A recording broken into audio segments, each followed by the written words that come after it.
ہم اپنی زندگی میں خدا کو کہاں دیکھ رہے ہیں؟ کیا خدا ہمیں نظر آتا ہے؟ مگر خدا بھی آنکھوں سے نظر آتا ہے۔ اندھی ہو وہ آنکھ جو تجھے نہ دیکھ سکے، مولا متقیان ارشاد فرماتا ہے، اندھی ہو وہ آنکھ نابینا ہو جائے جو تجھے نہ دیکھ سکے، مگر کیا یہ آنکھیں خدا کو دیکھیں گی؟ نہیں، باطن کی آنکھ خدا کو دیکھتی ہے، اور جب تک وہ صاف نہیں ہوگی، اس لیئر کو زنگ سے پاک نہ کیا جائے، یہ آنکھ خدا کو نہیں دیکھ سکتی۔ خوب انسان مرکب ہے دونوں چیزوں کا، میں نے پہلے بھی آپ کی خدمت میں عرض کیا۔ نفس کی تربیت کے لیے احادیث اور روایات جو بیان کرتی ہیں، بہرحال چند دن میں آپ کی خدمت میں رہا، یہ تھوڑا سا بہرحال حدیث کی روشنی میں ایک چھوٹا سا فارمولہ کہ ہم کوشش کریں اس پہ عمل کرنے کی، ہمارا باطن بہتر ہو۔ جتنے بھی روایات ہیں نفس کی تربیت یعنی باطن کی تربیت کے لیے، ہمارے ذہن میں آتا ہے پتہ نہیں کیا ہوگا، یوں کرنا ہوگا، یہ کرنا ہوگا، جبکہ جتنی بھی ملاحظہ ہوئیں، اور بہرحال اس پہ ایک حدیث ہے جو بہت طولانی ہے، امام جعفر صادق علیہ السلام، اللہم صلی علی محمد، امام کی ایک حدیث ہے جو حدیث عنوان بصری کے نام سے مشہور ہے، اور وہ حدیث آیت اللہ غازی اپنے شاگردوں سے کہتے تھے ہفتے میں 2 دن پڑھا کرو، اپنی جیب میں رکھو۔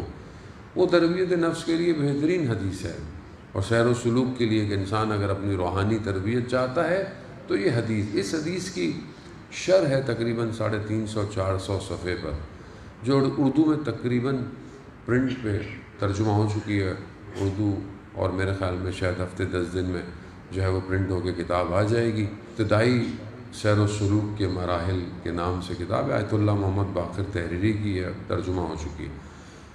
اس کے اندر جو نفس کا سیکشن ہے، سیکشن میں جو تربیت دی گئی ہے وہ بالکل انسان حیران ہو جاتا ہے، مگر امام جانتا ہے کہ نفس کی تربیت کیسے کرنی ہے۔ نفس کی تربیت مصلی پہ نہیں ہے، نفس کی تربیت کے لیے ہاتھ میں تسبیح نہیں رکھنی، نفس کی تربیت کا تعلق دسترخوان سے ہے۔ حدیث بہت طولانی ہے، حدیث میں 9 سیکشن ہیں جو سیر و سلوک کے ہیں، اس سے پہلے 3 سیکشن بندگی کے ہیں، 9 سیکشن ہیں جو سیر و سلوک کے ہیں۔ اس 9 سیکشن میں سے جس 3 سیکشن کا تعلق، چیپٹروں کا تعلق نفس سے ہے، ان کا تعلق لقمے سے ہے۔ اب انسان بولے کہ ورنہ لقمے سے ہے، ہاں، پہلی چیز جو امام نے اس کے اندر ارشاد فرمائی، اور اس حصے کو رسول خدا حضرت محمد مصطفیٰ صلی اللہ علیہ وسلم صلی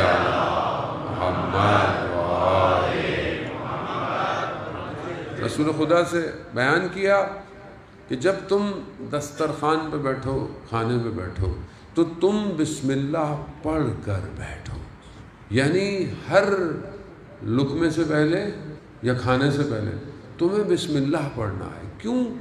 کیونکہ شروع اس کے نام سے کہ جو رحمان ہے اور رحیم ہے۔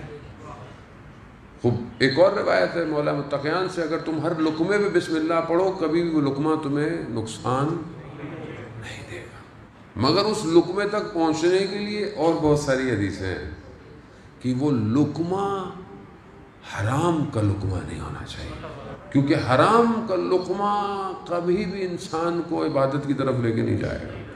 آج ہم دیکھیں کہ آج معاشرے کے اندر اتنی برائی، بے حیائی کیوں آ رہی ہے، آپ کو پتہ ہے؟ ایک تو یہ کہ ہم لوگ ایسی ایسی چیزیں کھا رہے ہیں ہمیں پتہ ہی نہیں ہے، باہر سے کھانا بہت تاکید نہیں ہے باہر سے کھانے کی، کھڑے ہو کے کھانا، چلتے چلتے کھانا، یہ ساری چیزیں مباح ہیں، بعض مکروہات ہیں۔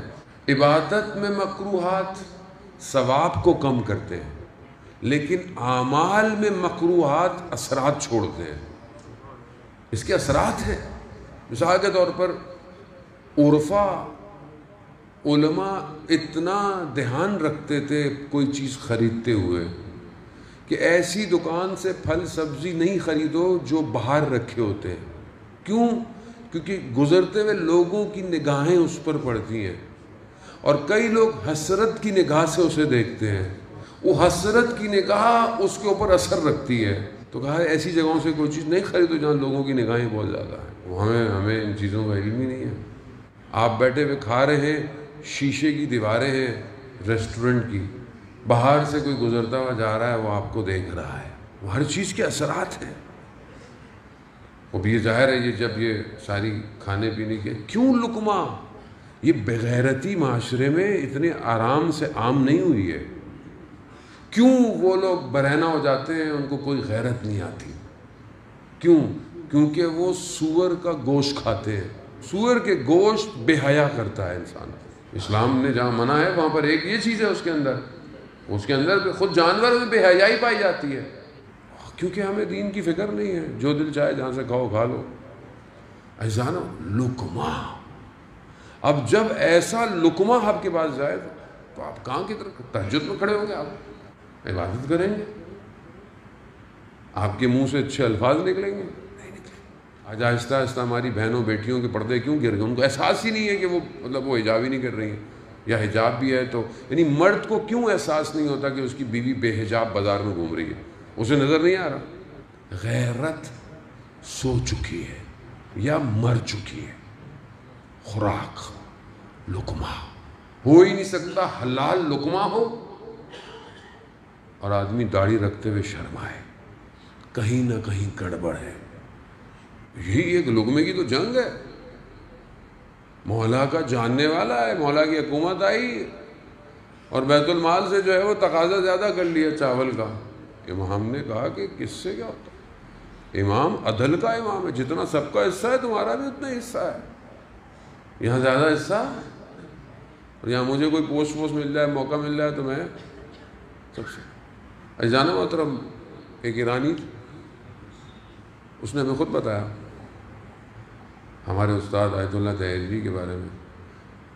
اس نے کہا کہ میں نے دیکھا کہ خواب میں ایک دن استاد آئے اور مجھے کوئی تنبیہ کی، کسی چیز سے مجھے روکا، یہ چیز کوئی تمہارے گھر میں گڑبڑ ہے۔ تو میں اٹھا اور میں بہت پریشان ہوا کہ کون سی چیز ہے۔ تو پھر مجھے توجہ دی کہ اپنے گھر میں چیزوں کو دیکھا، تو میں نے دیکھا کہ میرے گھر میں چاول کی ایک بوری، تو دیکھا کہ میرا رشتہ دار تھا، اس نے مجھے دی تھی۔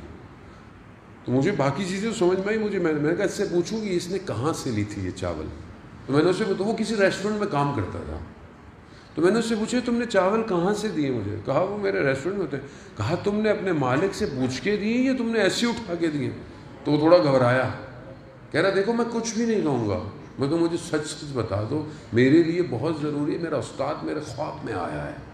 ایک چاول کا دانہ مرشد نہیں چاہتا اس کا شاگرد حرام کھائے، اور وہ اس نے چاول ایسی اٹھا کے بوری، ہوتا ہے نا میں ریسٹورنٹ میں ہوں 50 میں سے 2-4 غائب بھی کر لوں تو کون سی نظر آئیں گی؟ میں یہاں کام کرتا ہوں، میرا وہ جاننے والا ہے، چلو جی رشتہ داروں کے گھر گئے، وہاں سے 2-4 چیزیں دے دی، حرام ہے سر۔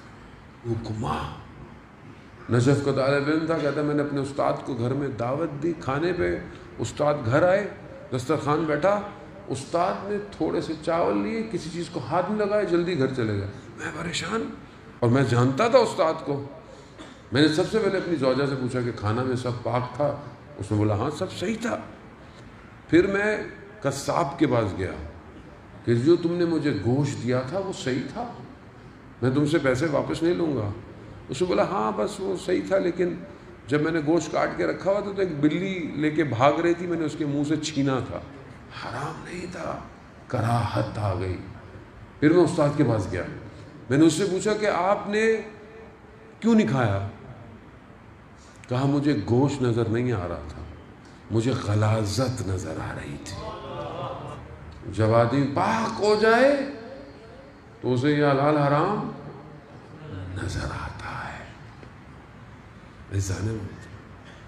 لقمہ، یہاں بسم اللہ تو بعد میں پڑھیں گے نا، پہلے آئے تو صحیح لقمہ، ابھی تو آنا مشکل ہے لقمے۔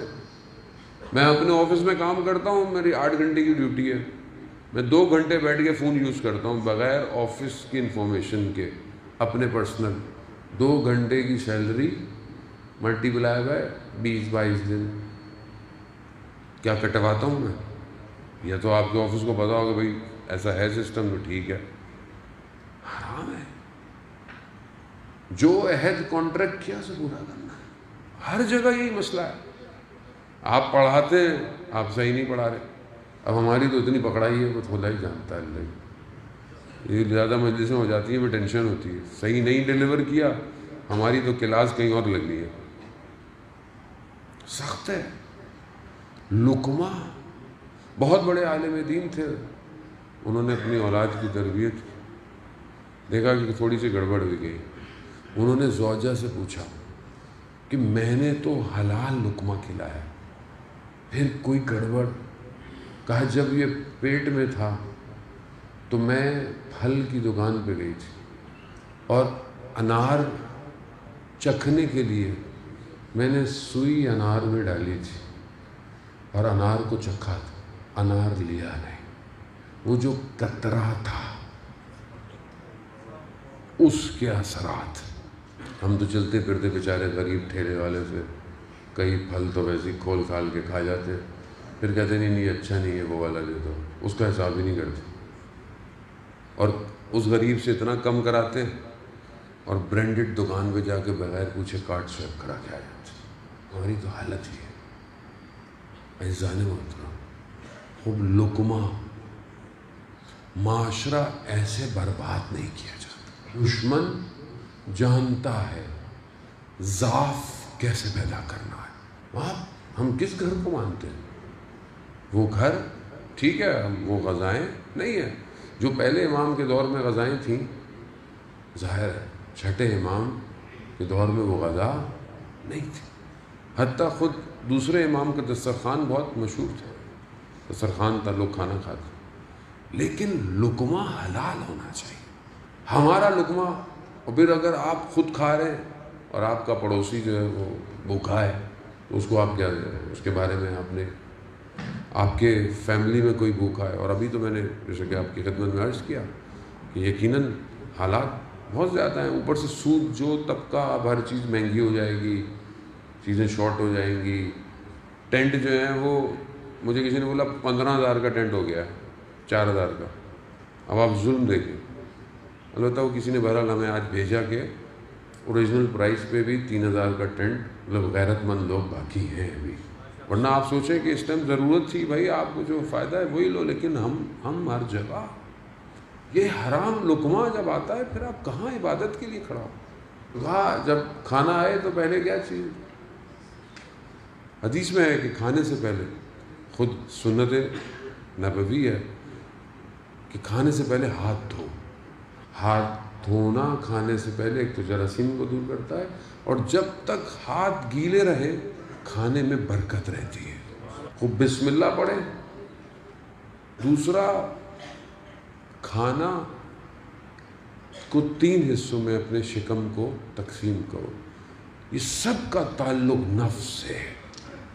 ہم تو دسترخوان پہ بیٹھتے ہیں، ابھی 3 تو دور کی بات ہے، ہم تو 5 فلور ہی پورے کر دیتے ہیں. اور پھر اس کے بعد کہتے ہیں اچھا میٹھا بھی تھا، آپ نے تو پہلے بتانا تھا. تو یہاں یہ ہم، اور سائنس بھی یہی کہتی ہے، ایک حصہ کھاؤ، ایک حصہ پانی، ایک حصہ ہوا کو چھوڑو. اب یہ بیماریاں یہ سب اسی لیے ہے. دوسری بات کہ جب دسترخوان کھلے، اولیاء کہتے ہیں کہ دسترخوان جو اپنا تمہارا ظرف ہو اس پہ نگاہ رکھو، مگر انسان کی نگاہ دسترخوان میں دوسری چیزوں پہ ہوتی ہے. اب یہ کھاؤں گا، وہ کھاؤں گا، یہ کھاؤں. یہ جو لقمہ کی خواہش ہے یہ آرزویں پیدا کرتا ہے، اور ایسی آرزویں جو انسان کو گناہ کی طرف لے جاتی ہے. ساری تربیت انسان کے نفس کی دسترخوان پر ہے. اور آپ بیٹھے ہوئے بولے جی مجھے 40 دن کا چلہ دے دو، میں بیٹھا رہوں پڑھتا ہوں، کوئی سے کچھ نہیں ہونے والا. جس نے یہاں انسان بن گیا، شادی بیاہ میں آپ دیکھیں جب کھانا کھلتا ہے تو اندر کا انسان باہر آ جاتا ہے. میں کیوں نہیں سوچتا کہ کھانے کا یار کیا ہو گیا، لوگوں کتنا کھائیں گے، نہیں ملے گا تو کیا ہوگا. ہاں کیونکہ بہرحال میں چند دن آپ کے جو ہے وہ گفتگو ہماری باطن پہ رہی، اور اب فارمولہ یہی ہے کہ ہم رزق حلال کمائیں، اور اس کے بعد اپنے نوالوں کو دیکھیں کہ ہمارا نوالا کیسا ہے. تبھی پھر آپ، اور پھر ایک الگ سلسلہ ہے احادیث کا جو معرفت کا ہے کہ ایک لقمہ دیکھتے وقت تمہیں ذہن میں ہو کہ یہ لقمہ آیا کہاں سے. مثلاً یہ جو سبزی ہے اسے خدا نے کس طرح زمین سے اگایا، کس طرح تمہارے لیے اسے کامل کیا، پھر وہاں سے آیا اور اب یہ تمہارے وجود میں جا رہا ہے.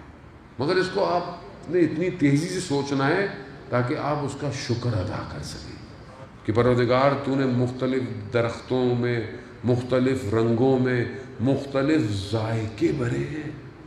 کون ہے جو پھلوں کے اندر خوشبو ڈال رہا ہے، رس ڈال رہا ہے، ذائقے ڈال رہا ہے؟ خوب یہ معرفت ہے. یہی چیز انسان کو خدا کے قریب کرتی ہے. مولا متقیان صحابی کہتا ہے کہ امام کا کام تھا، کنویں کھودتے تھے اور کنویں کھود کر لوگوں میں تقسیم کر دیتے تھے. امام اسی طرح کام کر رہے تھے. دوپہر کا وقت آیا، امام کے صحابی، امام نے پوچھا کھانے کو کیا ہے؟ سبزی تھی کوئی. امام بیٹھے، امام نے تناول فرمایا اور کہا کہ انسان اس 2 لقمے کے لیے حرام کی طرف جاتا ہے. رسول خدا نے مولا کائنات حضرت علی ابن ابی طالب علیہ السلام صلی